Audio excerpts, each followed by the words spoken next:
राधे राधा रानी की कृपा आप सब पर बनी रहे। आज की इस वीडियो में हम संतोषी माता व्रत कथा सुनेंगे। तो हम कथा शुरू करते हैं। इस व्रत को करने वाला कथा कहते व सुनते समय हाथ में गुड़ व भुने चने रखे सुनने वाला संतोषी माता की जय, संतोषी माता की जय मुख से बोलते जाए। कथा समाप्त होने पर हाथ का गुड़ और चना गौ माता को खिला दे। कथा एक बुढ़िया थी, उसके 7 पुत्र थे। 6 कमाने वाले थे, एक निकम्मा था।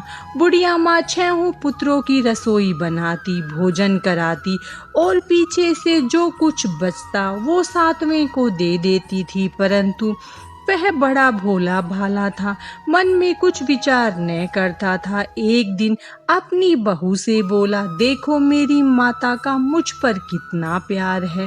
वह बोली, क्यों नहीं, सबका झूठा बचा हुआ तुमको खिलाती है। वह बोला, भला ऐसा भी कहीं हो सकता है? जब तक आंखों से न देख लूं तब तक नहीं मानूंगा। बहू ने हंसकर कहा, तुम देख लोगे तब तो मानोगे। कुछ दिन बाद बड़ा त्योहार आया। घर में 7 प्रकार के भोजन और चूरमे के लड्डू बने। वह जांचने को सिर दर्द का बहाना कर पतला कपड़ा सिर पर ओढ़कर रसोई घर में सो गया और कपड़े से सब देखता रहा। 6 भाई भोजन करने आए। उसने देखा माँ ने उनके लिए सुंदर सुंदर आसन बिछाए हैं, 7 प्रकार की रसोई परोसी है। वह आग्रह करके जिमाती है। वह देखता रहा। 6 भाई भोजन करके उठे, तब माता ने उनकी झूठी थालियों में से लड्डू के टुकड़ों को उठाया और एक लड्डू बनाया। झूठन साफ कर बुढ़िया माँ ने पुकारा, उठो बेटा, 6 भाई भोजन कर गए हैं, अब तू ही बाकी है, उठने कब खाएगा? वह कहने लगा, माँ मुझे भोजन नहीं करना, मैं प्रदेश जा रहा हूँ। माता ने कहा, कल जाता हो तो आज ही जा। वह बोला, हाँ हाँ आज ही जा रहा हूँ। यह कहकर वह घर से निकल गया। चलते समय बहू की याद आई। वह गौशाला में उपले थाप रही थी।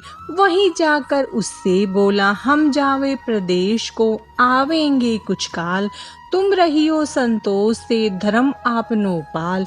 वह बोली, जाओ पिया आनंद से, हमरू सोच हटाए, राम भरोसे हम रहे, ईश्वर तुम्हें सहाय। देख निशानी आपकी, देख धरूं मैं धीर, सुधी हमारी मति बिसारी, रखियो मन गंभीर। वह बोला, मेरे पास तो कुछ नहीं है, यह अंगूठी है सो ले लो और अपनी कुछ निशानी मुझे दे दो। वह बोली, मेरे पास क्या है, यह गोबर भरा हाथ है। यह कहकर उसकी पीठ पर गोबर के हाथ की थाप मार दी। वह चल दिया। चलते चलते दूर देश में पहुंचा। वहां पर एक साहूकार की दुकान थी। वहां जाकर कहने लगा, भाई मुझे नौकरी पर रख लो। साहूकार को जरूरत थी। वह बोला, रह जा। लड़के ने पूछा, तनख्वाह क्या दोगे? साहूकार ने कहा, काम देखकर दाम मिलेंगे। साहूकार के यहाँ नौकरी मिली। वह सवेरे 7 बजे से रात तक नौकरी बजाने लगा। कुछ दिनों में दुकान का सारा लेन देन, हिसाब किताब, ग्राहकों को माल बेचना, सारा काम करने लगा। साहूकार के 7-8 नौकर थे। वे सब चक्कर खाने लगे कि यह तो बहुत होशियार बन गया है। सेठ ने भी काम देखा और 3 महीने में उसे आधे मुनाफे का साझीदार बना लिया। वह 12 वर्षों में ही नामी सेठ बन गया और मालिक सारा कारोबार उस पर छोड़कर बाहर चला गया। अब बहू पर क्या बीती सो सुनो। सास ससुर उसे दुख देने लगे। सारी गृहस्थी का काम करके उसे लकड़ी लेने जंगल में भेजते। इस बीच घर की रोटियों के आटे से जो भूसी निकलती उसकी रोटी बनाकर रखती जाती और फूटे नारियल के खोपरे में पानी। इस तरह दिन बीत रहे थे। एक दिन वह लकड़ी लेने जा रही थी कि रास्ते में बहुत सी स्त्रियां संतोषी माता का व्रत करती दिखाई दी। वह वहां खड़ी हो कथा सुनकर बोली, बहनों, यह तुम किस देवता का व्रत करती हो और इसके करने से क्या फल मिलता है? इस व्रत के करने की क्या विधि है? यदि तुम अपने व्रत का विधान मुझे समझा कर कहोगी तो मैं तुम्हारा एहसान मानूंगी। तब उनमें से एक स्त्री बोली, सुनो, ये संतोषी माता का व्रत है। इसके करने से निर्धनता, दरिद्रता का नाश होता है और लक्ष्मी आती है। मन की चिंताएं दूर होती है। घर में सुख होने से मन को प्रसन्नता और शांति मिलती है। निपुत्र को पुत्र मिलता है। प्रीतम बाहर गया हो तो जल्दी आवे। कुंवारी कन्या को मनपसंद वर मिले। राजद्वारे में बहुत दिनों से मुकदमा चलता हो तो वो खत्म हो जाए। सब तरह से सुख शांति हो। घर में धन जमा हो। पैसा जायदाद का लाभ हो। रोग दूर हो जावे तथा और जो कुछ मन में कामना हो वे सब इस संतोषी माता की कृपा से पूरी हो जाती हैं। इसमें संदेह नहीं है। वह पूछने लगी, यह व्रत कैसे किया जाता है, यह भी बताओ। वह भी बड़ी कृपा होगी। स्त्री कहने लगी, 1.25 रुपए का गुड़ चना लेना, इच्छा हो तो 5.25 रुपए का लेना या 11.25 रुपए का भी सहूलियत के अनुसार लेना। बिना परेशानी, श्रद्धा और प्रेम से जितना बन सके सवाया लेना है। 1.25 रुपए से 5.25 रुपए तथा इससे भी ज्यादा शक्ति और भक्ति के अनुसार ले। हर शुक्रवार को निराहार रहे। कथा कहना सुनना, इसके बीच कर्म नहीं टूटे। लगातार नियम पालन करना। सुनने वाला कोई न मिले तो घी का दीपक जला उसके आगे। जल के पात्र को रख कथा कहना, परंतु नियम नहीं टूटना चाहिए जब तक कार्य सिद्ध न हो। नियम का पालन करना और कार्य सिद्ध हो जाने पर ही व्रत का उद्यापन करना। 3 मास में माता फल पूरा करती है। यदि किसी के घर खोटे हो तो भी माता 1 वर्ष में अवश्य कार्य सिद्ध कर देती है। कार्य सिद्धि होने पर ही उद्यापन करना चाहिए, बीच में नहीं। उद्यापन में 2.5 सेर आटे का खाजा तथा इसी परिमाण में खीर, चने का साग करना। 8 लड़कों को भोजन कराना जहाँ तक मिले। देवर जेठ भाई बंधु कुटुंब के लड़के लेना। न मिले तो रिश्तेदारों और पड़ोसियों के लड़के बुलाना, उन्हें भोजन कराना। यथाशक्ति दक्षिणा दे माता का नियम पूरा करना। उस दिन घर में कोई भी खटाई न खावे। यह सुनकर बुढ़िया के लड़के की बहू चल दी। रास्ते में लकड़ी के बोझ को बेच दिया और उन पैसों से गुड़ चना ले माता के व्रत की तैयारी कर आगे चली और सामने मंदिर देख पूछने लगी, यह मंदिर किसका है? सब कहने लगे, संतोषी माता का मंदिर है। यह सुन माता के मंदिर में जा माता के चरणों में लौटने लगी। दीन होकर विनती करने लगी, माँ, मैं निपट मूर्ख हूँ, व्रत के नियम कुछ नहीं जानती। मैं बहुत दुखी हूँ। हे माता जगजननी, मेरा दुख दूर कर, मैं तेरी शरण में हूँ। माता को दया आई। एक शुक्रवार बीता कि दूसरे शुक्रवार को ही उसके पति का पत्र आया और तीसरे को भेजा हुआ पैसा भी आ पहुंचा। यह देख जेठानी मुंह सिकोड़ने लगी, इतने दिनों में पैसा आया, इसमें क्या बड़ाई है? लड़के ताने देने लगे। काकी के पास अब पत्र आने लगे, रुपया आने लगा। अब तो काकी की खातिर बढ़ेगी। अब तो काकी बुलाने से भी नहीं बोलेगी। बेचारी सरलता से कहती, भैया पत्र आवे, रुपया आवे तो हम सब के लिए अच्छा है। ऐसा कहकर आंखों में आंसू भरकर संतोषी माता के मंदिर में आ मातेश्वरी के चरणों में गिरकर रोने लगी। माँ, मैंने तुमसे पैसा नहीं मांगा, मुझे पैसे से क्या काम है? मुझे तो अपने सुहाग से काम है। मैं तो अपने स्वामी के दर्शन और सेवा मांगती हूँ। तब माता ने प्रसन्न होकर कहा, जा बेटी, तेरा स्वामी आएगा। यह सुन खुशी से बावली होकर घर में जा काम करने लगी। अब संतोषी माँ विचार करने लगी, इस भोली पुत्री को मैंने कह तो दिया तेरा पति आवेगा, वह आवेगा कहाँ से? वह तो सपने में भी इसे याद नहीं करता, उसे याद दिलाने मुझे जाना पड़ेगा। इस तरह माता बुढ़िया के बेटे के पास जा सपने में प्रकट हो कहने लगी, साहूकार के बेटे सोता है या जागता है? वह बोला, माता सोता भी नहीं हूँ, जागता भी नहीं हूँ, बीच में ही हूँ, कहो क्या आज्ञा है? माँ कहने लगी, तेरा घर बार कुछ है या नहीं? वह बोला, मेरा सब कुछ है माता, माँ बाप भाई बहन बहू, क्या कमी है? माँ बोली, भोले पुत्र, तेरी स्त्री घोर कष्ट उठा रही है, तेरे माँ बाप उसे दुख दे रहे हैं, वह तेरे लिए तरस रही है, तो उसकी सुधि ले। वह बोला, हाँ माता, यह तो मुझे मालूम है, परंतु मैं जाऊं तो जाऊं कैसे? प्रदेश की बात है, लेन देन का कोई हिसाब नहीं, कोई जाने का रास्ता नजर नहीं आता, कैसे चला जाऊं? माँ कहने लगी, मेरी बात मान, सवेरे नहा धोकर संतोषी माता का नाम ले, घी का दीपक जला, दंडवत कर दुकान पर जा बैठना।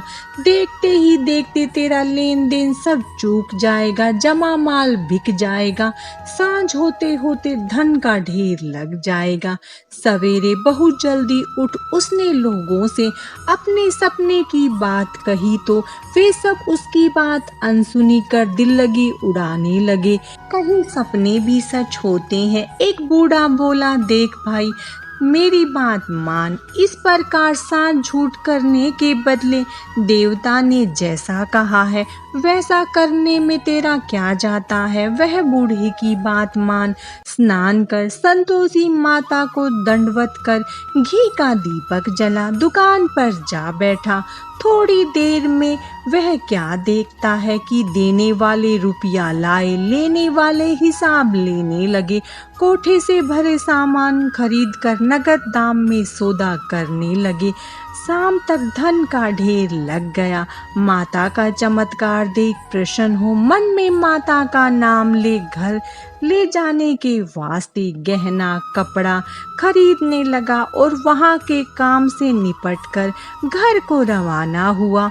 वहाँ बहू बेचारी जंगल में लकड़ी लेने जाती, लौटते वक्त माँ के मंदिर पर विश्राम करती थी। वह तो उसका रोजाना रुकने का स्थान था। दूर से धूल उड़ती देख वह माता से पूछती है, हे माता, यह धूल कैसी उड़ रही है? माँ कहती है, हे पुत्री, तेरा पति आ रहा है, अब तू ऐसा कर, लकड़ियों के 3 बोझ बना ले, एक नदी के किनारे रख, दूसरा मेरे मंदिर पर और तीसरा अपने सिर पर रख। तेरे पति को लकड़ी का गट्ठर देखकर मोह पैदा होगा, वह वहाँ रुकेगा, नाश्ता पानी बना खाकर माँ से मिलने जाएगा।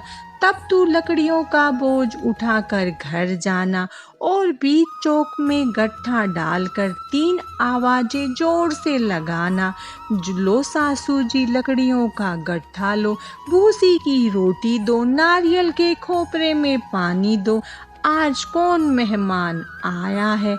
माँ की बात सुन वह बहुत अच्छा माता कहकर प्रसन्न हो लकड़ियों के 3 गट्ठे ले आई। एक नदी के तट पर, एक माता के मंदिर पर रखा। इतने में ही एक मुसाफिर आ पहुंचा। सूखी लकड़ी देख उसकी इच्छा हुई कि अब यहीं विश्राम करे और भोजन बना खाकर गांव जाए। इस प्रकार भोजन बना विश्राम कर वह गांव को गया। सबसे प्रेम से मिला। उसी समय बहू सिर पर लकड़ी का गट्ठा लिए आती है। लकड़ी का भारी बोझ आंगन में डाल जोर से 3 आवाज देती है, लो सासू जी लकड़ी का गट्ठा लो, भूसी की रोटी दो, नारियल के खोपरे में पानी दो, आज कौन मेहमान आया है।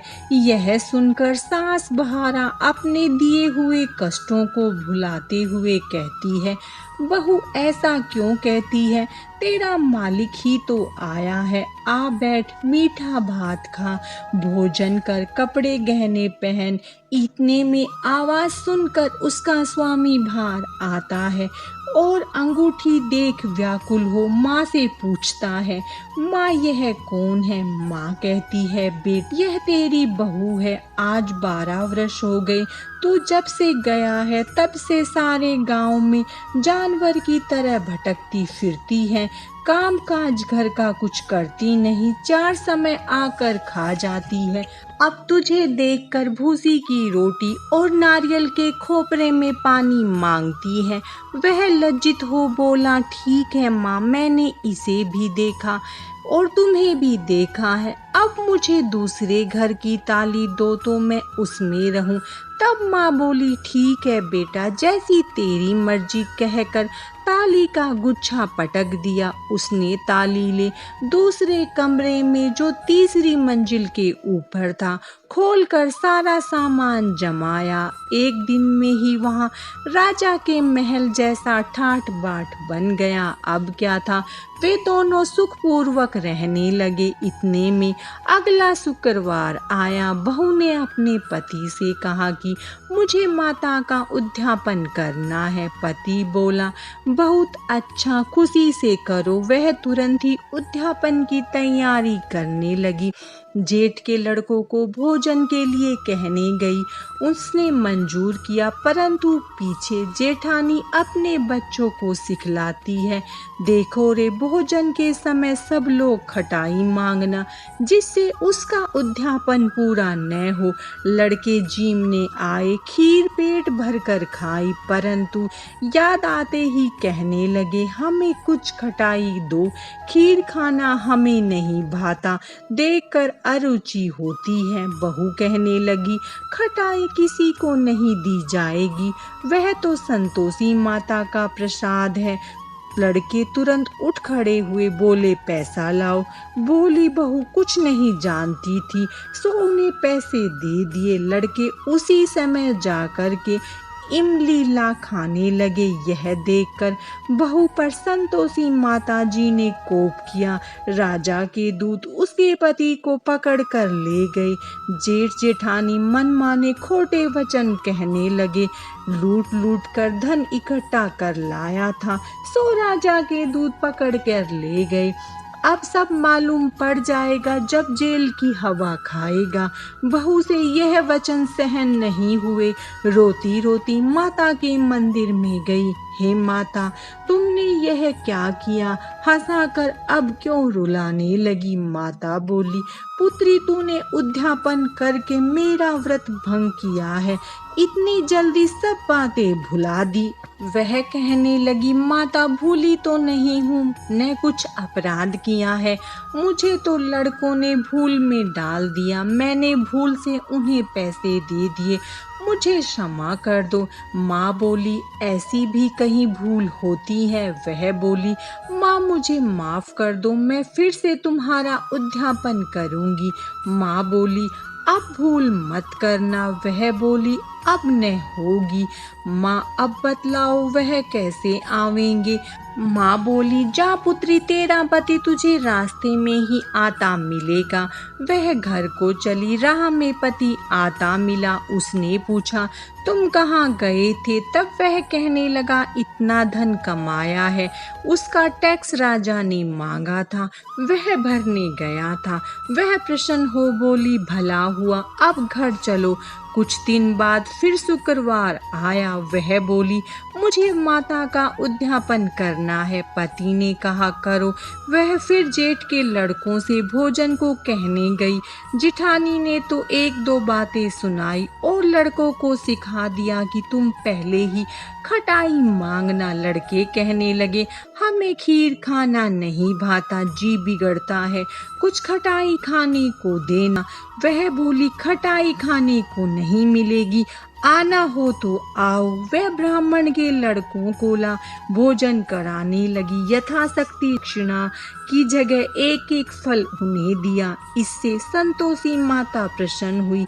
माता की कृपा होते ही 90 मास उसे चंद्रमा के समान सुंदर पुत्र प्राप्त हुआ। पुत्र को लेकर प्रतिदिन माता जी के मंदिर में जाने लगी। माँ ने सोचा कि यह रोज आती है, आज क्यों न मैं ही इसके घर चलूं, इसका आसरा देखूं तो सही। यह विचार कर माता ने भयानक रूप बनाया। गुड़ चने से सना मुख, ऊपर सूंड के समान होठ, उस पर मक्खियां भिन भिना रही थी। दहलीज में पांव रखते ही उसकी सास चिल्लाई, देखो रे कोई चुड़ैल डाकनी चली आ रही है, लड़कों इसे भगाओ नहीं तो किसी को खा जाएगी। लड़के डरने लगे और चिल्लाकर खिड़की बंद करने लगे। छोटी बहू रोशनदान में से देख रही थी। प्रसन्नता से पगली होकर चिल्लाने लगी, आज मेरी माताजी मेरे घर आई हैं। यह कहकर बच्चे को दूध पिलाने से हटाती हैं। इतने में सास का क्रोध फूट पड़ा। बोली, राड इसे देखकर कैसी उतावली हुई है जो बच्चे को पटक दिया। इतने में माँ के प्रताप से जहाँ देखो वहाँ लड़के ही लड़के नजर आने लगे। वह बोली, माँ जी, मैं जिनका व्रत करती हूँ ये वही संतोषी माता है। इतना कह झट से सारे घर के किवाड़ खुल गए। सबने माता के चरण पकड़ लिए और विनती कर कहने लगे, हे माता, हम मूर्ख हैं, हम अज्ञानी हैं, पापी हैं।